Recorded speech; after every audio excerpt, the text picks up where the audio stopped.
Hello, I'm Professor Susan DeGize.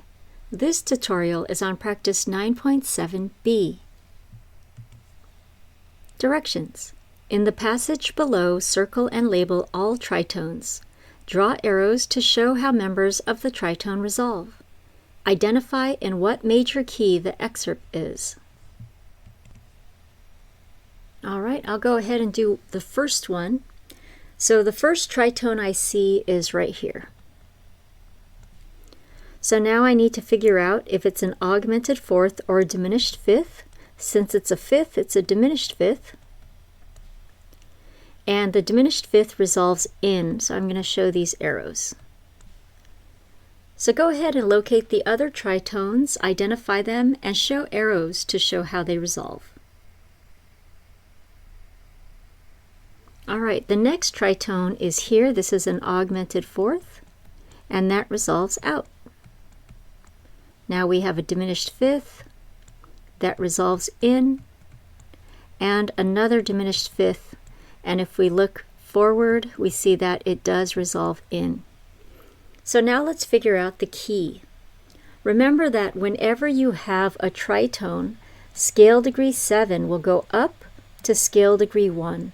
So you want to look for where that arrow is pointing up, and this will tell you the key. So here we have the arrow pointing up to B flat, so this is the key of B flat major. Now go ahead and do the second system, pause the video, and press play when you're ready. All right, here now we have with the sforzando an augmented fourth, and that resolves out. Then a diminished fifth, that resolves in. An augmented fourth, that resolves out. And a diminished fifth, that resolves in. All right, so all of these, if you look at the up arrows, they're all pointing to B flat, so we're in B flat major this entire time. Let's listen to this example.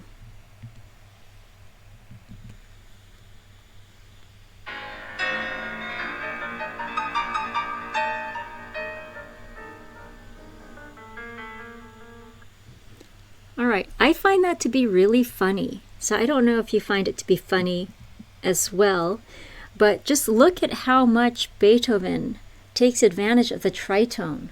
So he has a diminished fifth that resolves, then an augmented fourth, then a diminished fifth, and then again.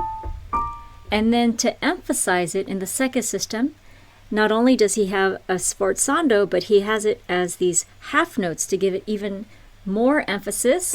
Augmented fourth, and then diminished fifth, and then augmented fourth, and then diminished fifth.